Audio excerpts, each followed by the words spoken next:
Di tengah semangat pembangunan ekonomi kerakyatan, hadir sebuah lembaga yang menjadi penggerak kesejahteraan masyarakat desa, yaitu Koperasi Desa Merah Putih. Koperasi ini dibentuk sebagai wadah ekonomi bersama yang berlandaskan asas kekeluargaan dan gotong royong. Namun dalam pelaksanaannya, koperasi tidak dapat berjalan sendiri tanpa koordinasi dan hubungan yang jelas dengan perangkat desa. Hubungan antara koperasi dan perangkat desa harus diatur dengan prinsip transparansi, profesionalitas, dan sesuai regulasi yang berlaku, seperti dalam Undang-Undang Nomor 6 Tahun 2014 tentang Desa serta Undang-Undang Nomor 25 Tahun 1992 tentang Perkoperasian. Kedua regulasi ini menjadi dasar hukum agar koperasi tetap mandiri namun tetap bersinergi dengan pemerintah desa. 1. Prinsip dasar hubungan.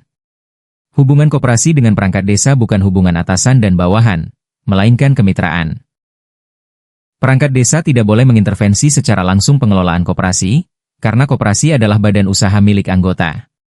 Namun perangkat desa memiliki peran pembinaan, pengawasan umum, dan fasilitasi. Beberapa prinsip yang harus dijaga. Koperasi bersifat independen dalam pengambilan keputusan usaha. Pemerintah desa berperan sebagai fasilitator, bukan pengelola. Tidak boleh ada konflik kepentingan. Transparansi keuangan dan administrasi wajib dijaga. 2. Peran kepala desa. Kepala desa memiliki fungsi pembina dan pengawas secara umum terhadap lembaga kemasyarakatan di desa. Dalam konteks koperasi, kepala desa dapat memfasilitasi pendirian koperasi. Dapat memberikan rekomendasi atau dukungan administratif.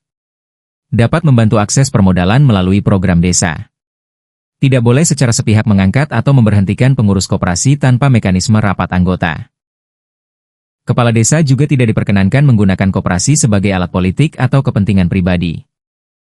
3. Peran perangkat desa lainnya.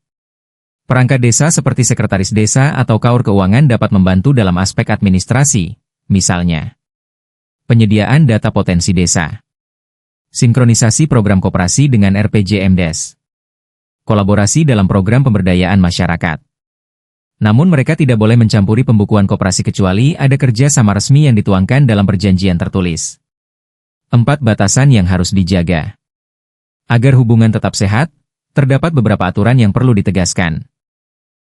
Dana desa tidak boleh langsung dikelola koperasi tanpa mekanisme penyertaan modal yang sah.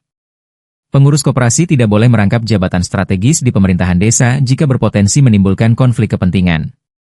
Setiap kerjasama harus melalui musyawarah desa dan dituangkan dalam berita acara. Pengawasan tetap dilakukan sesuai mekanisme audit dan rapat anggota tahunan, RAT. 5. Pola kerjasama yang ideal. Hubungan yang ideal adalah kolaboratif. Misalnya, koperasi membantu menyalurkan hasil pertanian warga.